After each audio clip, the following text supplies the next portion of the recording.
नमस्कार। राजकीय महिला महाविद्यालय सादुल शहर से डॉक्टर अनीता शर्मा से आचार्य राजनीति विज्ञान आप सबका स्वागत करते हुए आज हम बहुलवाद की आलोचना विषय पर अपने विचार अभिव्यक्त करने जा रहे हैं। इस टॉपिक पर परिचर्चा करने जा रहे हैं। हमने पढ़ा बहुलवाद का सिद्धांत, जिसमें हमारे सामने ये पहलू आए कि बहुलवादी दृष्टिकोण के लेखक राज्य को मात्र एक समुदाय समझते हैं और प्रभुसत्ता के स्रोत अनेक संगठनों में निहित करना चाहते हैं। कानून को राज्य से सर्वोच्च स्थान देते हैं और सत्ता के विकेंद्रीयकरण पर बल देते हैं। राज्य एवं समाज में अंतर अभिव्यक्त करते हैं और व्यावसायिक प्रतिनिधित्व की बात करते हैं। लेकिन इसके बावजूद भी बहुलवादी दृष्टिकोण का आलोचना इस प्रकार की गई है। लेखक गिलक्राइस्ट ने कहा कि यदि बहुलवाद को तार्किक निष्कर्ष तक ले जाया जाए तो इसका अर्थ होगा समाज का विघटन, शांति एवं व्यवस्था के स्थान पर विविध समुदायों द्वारा अपनी अपनी सर्वोच्चता स्थापित करने के लिए संघर्ष। यानी राज्य से ऊपर भी संस्थाएं जो हैं वो हावी होने लगेंगी और अपने आप को सर्वोच्च साबित करने का प्रयास करेंगे। तो इसमें पहलू जो बनाया गया है, पॉइंट जो बनाया गया है, वो है बहुलवाद का तार्किक निष्कर्ष अराजकता। लेखकों का कहना है, आलोचकों का कहना है कि राज्य को मात्र एक समुदाय मानेंगे तो उसके न तो निर्णय लेने में वो सर्वोच्च साबित कर पाएगा, न ही सही तरीके से आंतरिक और बाह्य रूप से सुरक्षा व्यवस्था कर पाएगा, क्योंकि पैरेलल बराबर के दर्जे के अन्य समुदाय सदैव उस पर हावी होने की कोशिश करेंगे। विभिन्न समुदायों में समन्वय और संतुलन स्थापित करने का कार्य राज्य कुछ विशेष परिस्थितियों के अंतर्गत ही कर सकता है, जिन्हें स्वीकार करने के लिए बहुलवादी तैयार नहीं है। यदि राज्य को विभिन्न समुदायों में संतुलन और सामंजस्य स्थापित करना हो तो उसे संप्रभुता प्रदान करना जरूरी होगा। और इस तरह से यदि हम बहुलवादी दृष्टिकोण के अनुसार संप्रभुता का विभाजन कर दें तो उसका परिणाम अराजकता की स्थिति होगा। यानी सभी संस्थाओं, संगठनों, समुदायों को यदि संप्रभुता दे दी जाएगी तो राज्य किस प्रकार से कार्यों को परिणित कर पाएगा, पूरा कर पाएगा, सर्वोच्चता का क्या पैमाना होगा, राज्य की बात को अन्य समुदाय मानेंगे या नहीं मानेंगे, इस तरह अराजकता की स्थिति उत्पन्न होने की संभावनाएं बढ़ जाएंगी, ऐसा आलोचकों का मानना है। बहुलवाद कतिपय भ्रामक धारणाओं पर आधारित है। आलोचकों का कहना है कि बहुलवादियों ने जो दृष्टिकोण अभिव्यक्त किया है वो भ्रामक धारणाएं हैं। भ्रामक माने समाज में भ्रम फैलाने वाली। यानी बहुलवादी दृष्टिकोण की मिथ्या धारणा इस प्रकार लगती है, प्रत्येक समुदाय का कार्य क्षेत्र एक दूसरे से सर्वथा पृथक होता है और मानवीय कार्यों को ऐसे विभागों में विभक्त किया जा सकता है जिसका कि एक दूसरे के साथ कोई संबंध न हो।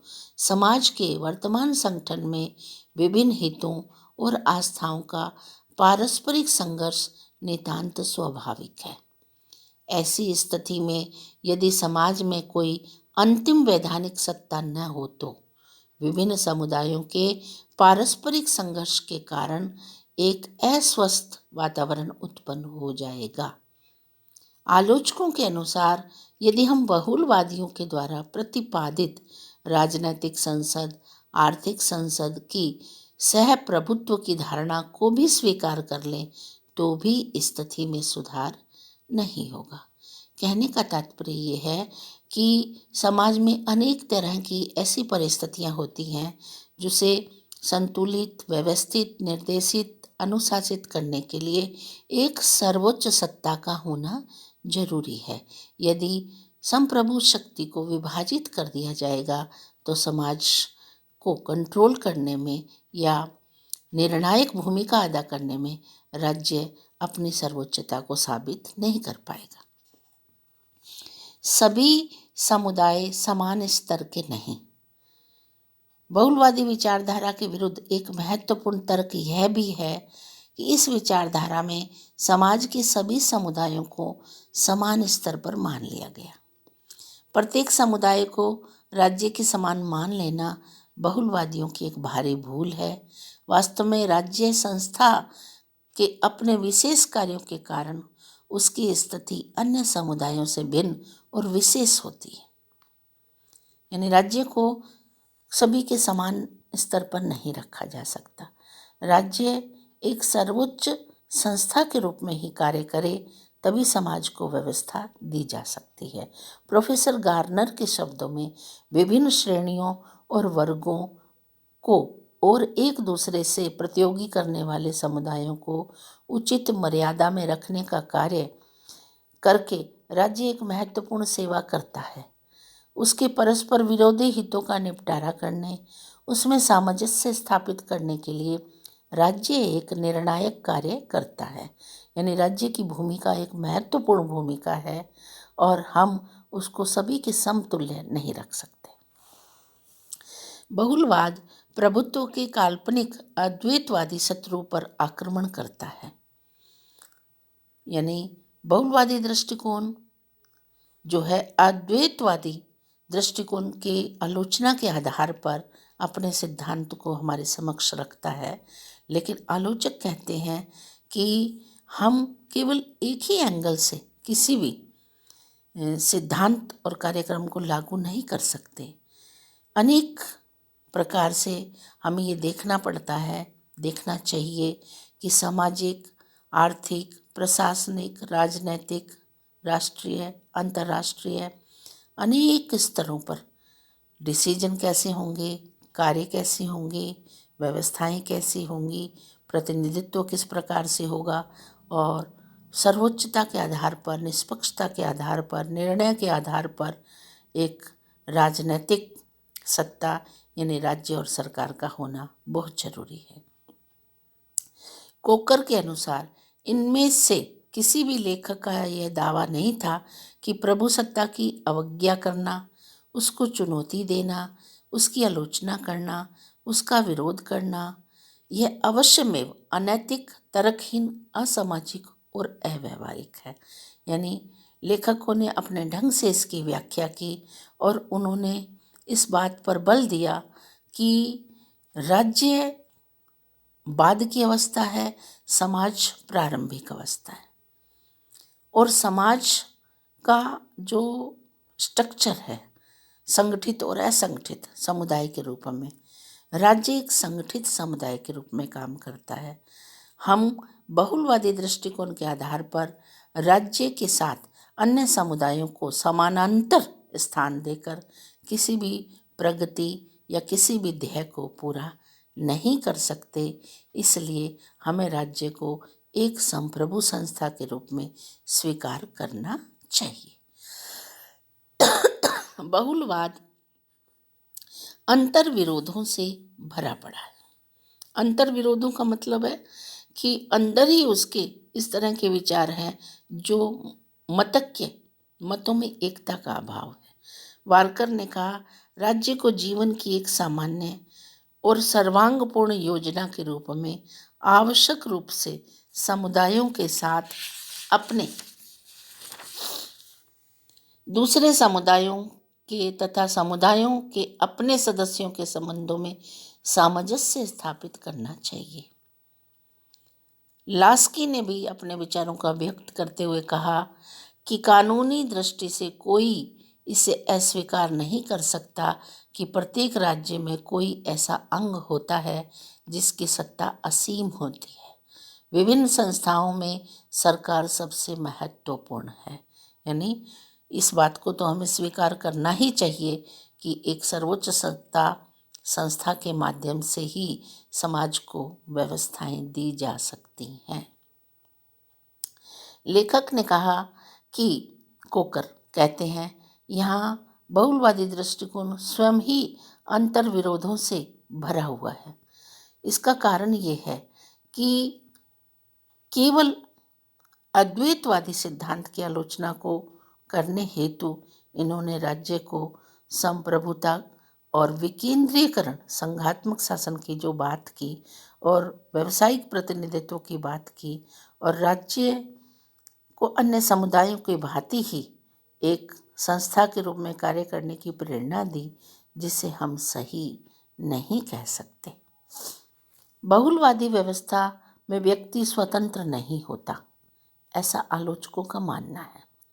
आलोचक कहते हैं कि इसमें व्यक्ति को वो स्वतंत्रता नहीं मिल पाती जो वास्तव में उसे चाहिए, या तत्कालीन परिस्थितियों के अनुकूल व्यक्ति स्वतंत्रता चाहता है। मानवीय चेतना स्वतंत्रता चाहती है। स्वतंत्रता अधिकारों की मांग करती है, और अधिकारों की मांग की पूर्ति राज्य के माध्यम से ही हो सकती है। बहुलवादियों की यह भ्रांति है कि अन्य समुदायों पर से राज्य का नियंत्रण हटा लेने पर व्यक्ति को अपने व्यक्तित्व के विकास हेतु स्वतंत्रता पूर्वक वातावरण उपलब्ध होगा, लेकिन वास्तव में ऐसा संभव नहीं है। जो लोग समुदायों की स्वतंत्रता के नाम पर राज्य के नियंत्रण का विरोध करते हैं, वे अपने हाथ में सत्ता आने पर व्यक्तियों के अधिकारों का हनन करने में राज्य से भी आगे बढ़ सकते हैं, ऐसा आलोचकों का मानना है। उनका कहना है कि ये राज्य की सर्वोच्चता यदि अपन खत्म करेंगे तो मानवीय स्वतंत्रता को कायम रखना कठिन हो सकता है। इसलिए हम बहुलवादी दृष्टिकोण की आलोचना करते हैं। राज्य संघों का संघ नहीं हो सकता। आलोचक कहते हैं राज्य संघों का संघ नहीं हो सकता, यानी उनका कहना ये है राज्य समुदायों का एक समुदाय है, ऐसा लेखक मानना चाहते हैं। राज्य केवल एक समुदाय है, ये नहीं कह सकते हम। जैसा कि एक लेखक ने कहा, राज्य एकमात्र ऐसा समुदाय है जिसकी सदस्यता अनिवार्य है, जिसके पास दंड प्रदान करने की शक्ति है, और राज्य को संप्रभु शक्ति का प्रतीक मानकर ही हम अन्य संस्थाओं के संचालन में अपने अधिकारों को प्राप्त कर सकते हैं। यदि हमने राज्य को सामान्य समुदाय के रूप में देखा तो हम न तो संवैधानिक व्यवस्थाओं को लागू कर पाएंगे, न व्यक्ति को स्वतंत्रता प्रदान कर पाएंगे, न व्यक्ति के अधिकारों की रक्षा हो पाएगी। राज्य का निर्माण समुदायों से नहीं हो सकता, क्योंकि एक या अनेक समुदाय मनुष्य की पूर्णता को अपने में नहीं सम्मिलित कर सकता। एक आदर्श राज्य व्यक्ति की पूर्णता की मांग करता है। मेरी नागरिकता एक व्यावसायिक संघ की सदस्यता से कहीं बड़ी वस्तु है। राजनीति में एक पूर्ण मनुष्य की आवश्यकता होती है। मेरी आस्था का निवास राज्य में ही है। यानी राज्य संघों का संघ नहीं हो सकता। लेखकों ने इस तरह से अभिव्यक्ति दी कि राज्य तो एक समुदायों का समुदाय है, राज्य तो संघों का संघ है। लेकिन आलोचक कहते हैं राज्य अपने आप में एक सार्वभौमिक संस्था है, जिसमें निश्चित भूभाग, जनसंख्या, सरकार, सार्वभौमिकता चारों पहलू हैं। इन चारों पहलुओं के साथ ही राज्य पूर्ण रूप से सर्वोच्चता के आधार पर निर्णायक भूमिका अदा कर सकता है। यदि राज्य में सार्वभौमिक तत्व नहीं होगा तो वह आंतरिक और बाह्य रूप से सुरक्षा व्यवस्था कायम करने में सक्षम सिद्ध नहीं हो सकता।